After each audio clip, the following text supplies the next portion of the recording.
Welcome back, part 3. All right, so let's say that we wanted to do one more of these, and I just want to show you this one because it's kind of got a little bit of a nuance to it. You've got net income here, so we're going to start there. And we have the adjustments for accounts receivable, inventory, accounts payable, and dividends payable. Okay, so if we did the same thing we did before, we looked to see whether or not these things increased or decreased. So we're going to go ahead and type them. Accounts receivable. Accounts receivable went from year 1 to year 2. It went up by $5,000. So we're going to say increase 5,000. Okay, we have a increase in inventory as well. Sorry, looking at something on the side there. Oops, I guess I should left that on. We have an increase here of, this is where I'm cheating, $7,450. And we've got an increase in we have an increase in accounts payable, AP, oh, I don't need to say what it is. Increase in accounts payable of $3,380. Now if we went back to that sheet, you're going to see what an increase in accounts receivable does, what an increase in inventory does, what a increase in accounts payable means. But I have one last one, dividends. Well, do dividends really belong here? When we started talking about operating, investing, and financing activities, dividends don't belong here. Dividends belong in the financing activity section. So if that's the case, I'm not looking at those. All right, and that's kind of the trick to this problem. All right, but I'm going to show you how it all plays out. We'll do it quickly. If you wanted to work on this in your own, go for it. I'm going to show you the solution. Grab it and bring it down. Okay, I don't know why that popped up. Okay, so the idea is you have net income, right? We start with net income. We don't have any depreciation or amortizations or gains and losses, so we're not worried about those. We've only got changes in current operating assets and liabilities, and these are all the ones that we just talked about, right? Increase in an asset account is a decrease in your cash. An increase in the liability account is an increase to your cash. Okay, so if you want, go back to that sheet that I showed you on how you figure that out. Okay, so that's it, moving on. All right, so I want to have a little bit of a conversation more about investing activities and gains and losses. So here's the problem. I'll show it to you with the problem here. An analysis of the GL accounts indicate that delivery equipment, which cost $80,000 and which accumulated depreciation totaled $36,000 on the date of sale, was sold for $37,200. Use this information, blah, blah, right? And where are we going to put this information on the statement of cash flows? Okay, so now we're going to do my favorite thing, which is T accounts. It's not going to be terribly pretty. I'm doing it with the pen, but I will do my best. So realize that this delivery equipment has a value of $80,000, right? And the accumulated depreciation on it is $36,000. That means the net value of this equipment, the net book value, is $44,000, right? If I've done my math right. So NBV, net book value, $44,000. If I'm selling this for $37,200, right? The sales price is $37,200. That means I basically got a loss in here of $6,800, right? Because the equipment was worth $44,000 to me. I'm selling it for $37,200, so I've got a loss of $6,800. So you're going to find this information in two places. You're going to put this information in two places on the statement of cash flows. This $6,800 loss is going to be in the operating activity section. So in the terrible in the operating activity section, when we have those adjustments to reconcile net cash flow, adjustment to reconcile income from net cash flows, we're just going to go with adjustment. And this is in the operating activity section. You would have to add back that loss, right? Because it doesn't belong there. It doesn't belong in the operating activity section. Gains and losses are not part of your regular day-to-day activities. They're from doing something like this, selling a piece of equipment. So in the operating activity section, you would have to add back the loss of $6,800, right? And then in the investing activity section, I wish this was prettier, sorry. In the investing activity section, what you would have is you would have cash inflow, I don't know if they say cash, but the whole thing is about cash, but we're going to go with it. Cash inflow from was it sale of equipment? Yeah. Sale of equipment. And you would report the cash piece. You would report the sales of 37,200. You would have that as a cash inflow. So the full amount gets recorded there. The cash inflow, the cash outflow, whatever the case may be.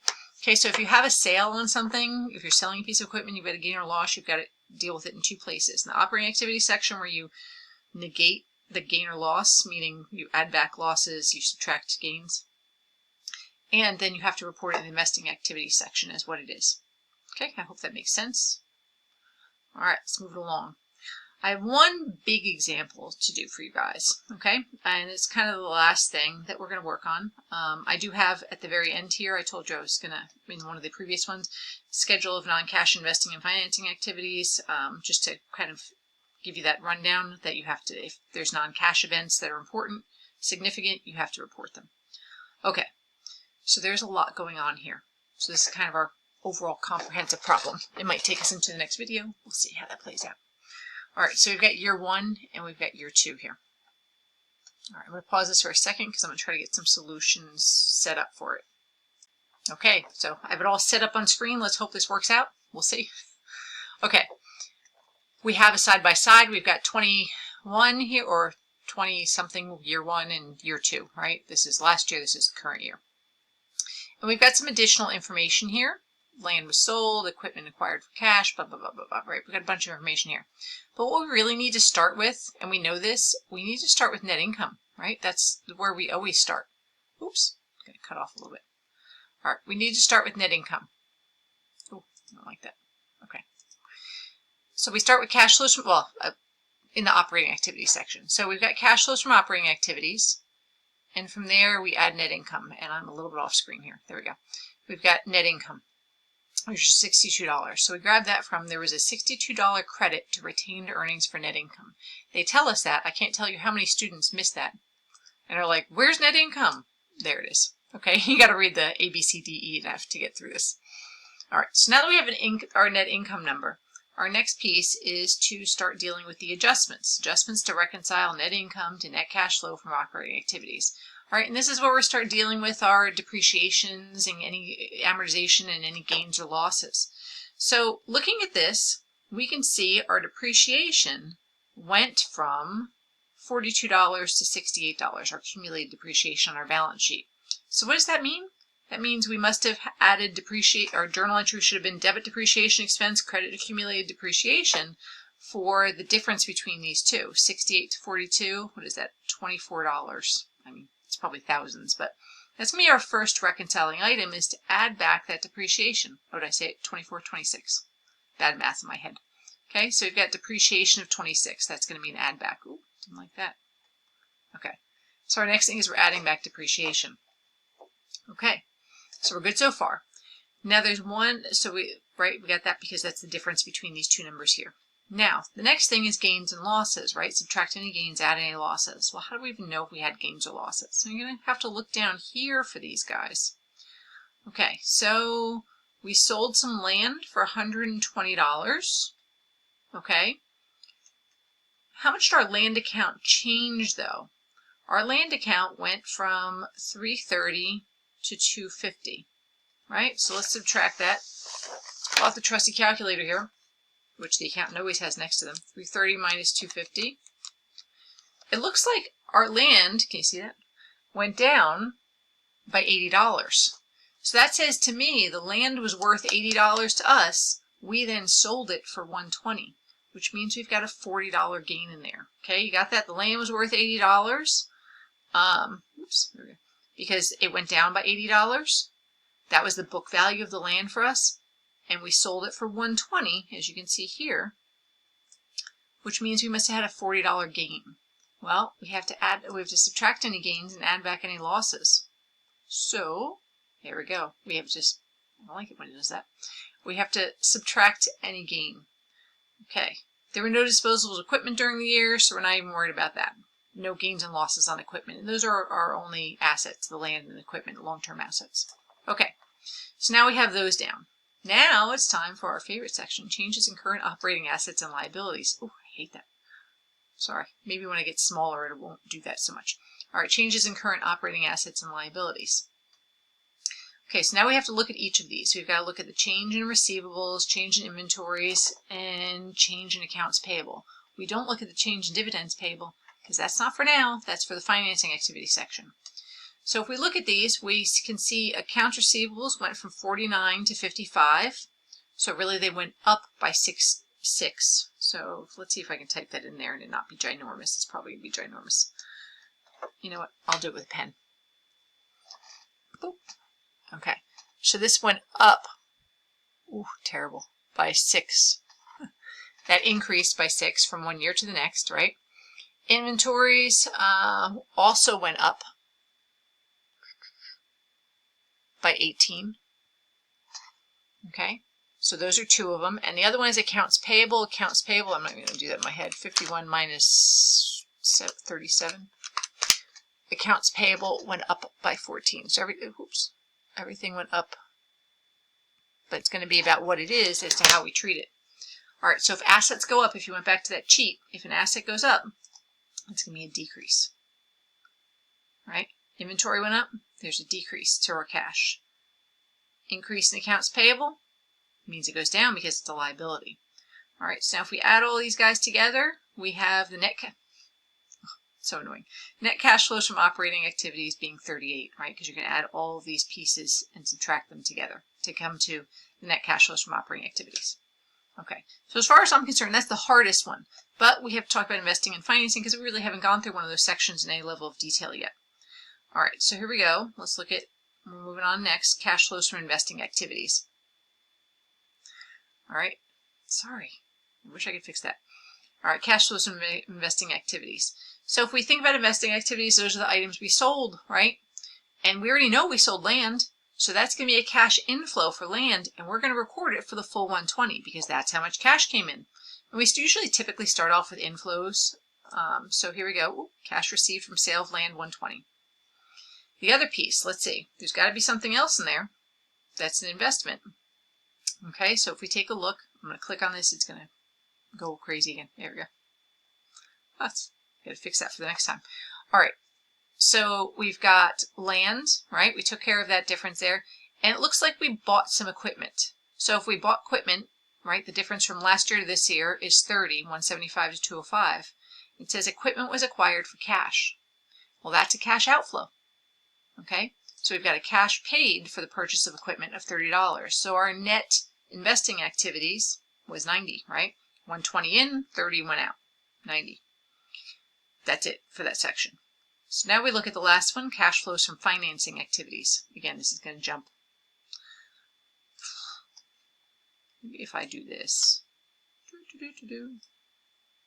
Oh, that might work. Okay. Cash flows from financing activities. All right, financing is about our own stuff, our own stock, our own whatever. Well, it told us that our common stock was issued for cash, right? So we sold some of our own stock. Now remember, when you sell stock, it's not just about the stock price, it's also about anything you paid above and beyond stock. So when you sell stock, right, if you went back in your brain to your journal entry for selling stock, it'd be, well, I could do it on the board, but you probably won't see it. You would have a debit to cash and a credit to common stock for the par value, if there's par value, and the rest of it goes to paid in capital in excess of par, right? So let's give you numbers. If you had a debit, if you sold a share of stock for $50 and it had a $1 par value, it'd be a debit to cash for $50, credit to common stock for $1, the par value, and a credit to paid in capital in excess of par for $49, the difference between the two, everything above par value. So that's a long way of me saying that you really need to look at these two pieces together. What the difference is between common stock from one year to the next and paid in capital in excess of par. Okay, so you're going to look at these guys together. So right here you've got 150, and right here, what is it, 210, right? It looks like your stock went up overall, common stock and paid in capital of excess of par. Let me not give you false numbers.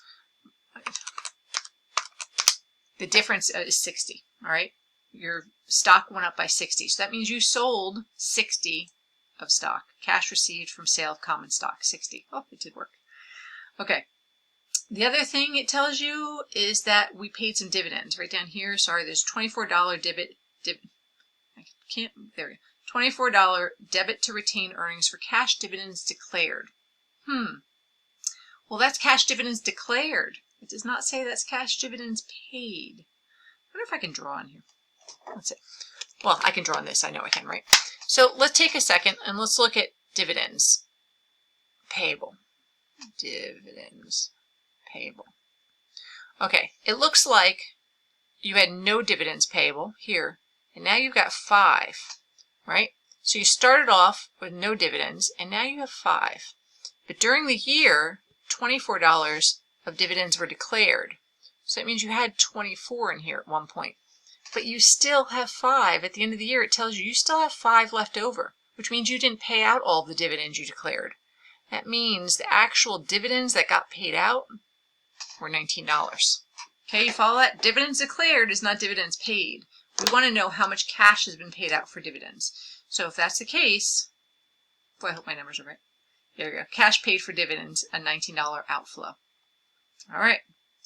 And then we add them together. Net cash flow from financing activities. Oh, it didn't. Rotten thing. Net cash flow from financing activities right here. So we're going to take all 3 pieces. Operating, investing, and financing. And we're going to add them all together. That comes to a change in cash of 169 if we add the 38, the 90, and the 41. All right. Ready? Drum roll. If we started off the year, if you look at the statement of cash flows there, we started off the year with $14 in there.